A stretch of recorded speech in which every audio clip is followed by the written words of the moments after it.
دگل روش آوابونه او کار خواد کتن و جلو برگین خواه لبر خواد کتن به هاریکاری زارو و هفجینا خواه. جبرکو خودم پیدوین تایبته دمجمر حفتی شف حتا حفتی سپیده او نوبداره لبازار نبی یونس.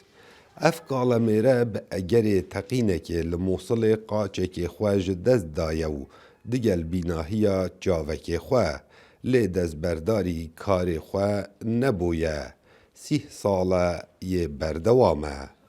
اسرائیلی صار لي 30 سنة. اسنو بدارش سوکی مو او 30 سالن از وی کاری دیکم مچو موچنینه من جیانکا گلک نخوش هیا. اف کالمیره دم سپیده دکاندار قستا جهن خواه دکن او برو واجی خلکی قستا مالا خواه یتن داکو نان روزانه جبو هر 4 زاروین خواه و جنا خواه دابین کتن. ولادي يساعدوني زوجتي تساعدني. زاروکن من آلیکاریا من دیکن و هر وسا خانم آمجی. همو آلیکارن دگل من. کچا من گلک آلیکاریا دیکردن. از گلک یه نخوشم. آزارن پیت من هنا و لاشی من دیشتن. جسمي تعبان بشكل.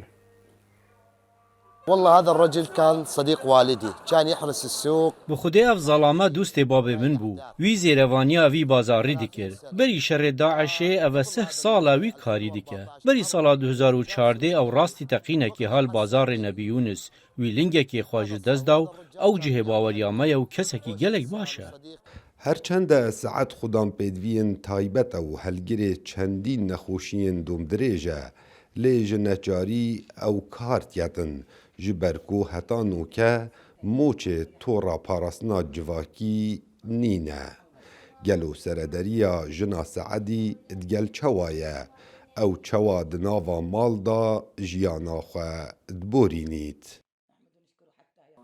طبعا يعني الا تصير يعني بين زوجين بگمان که شهر درست به نوبره هر دو هفجینان دا بل از گهداری ناکم دا گونه بنا آستنگ نوبره من امیره من دا جنا خودم به هز پیدویه دیگل میری خوبی دیگل هر کودانه که اگر میری نخوش بید یا جی خودم پیدوین تایبت بید عشیره ده که لگه جنان دکم دست برداری میرن خونه بن بهذا الحال نمونن وکو اوی کالمیری زحفت هندیتن لموصله قربانین شری و کریارین تیروری لگلو چوا کسی که خودم پیدوین تایبت و قاچه که خواهج دست دابید گلک بزحمت او کار نوبداری بکت.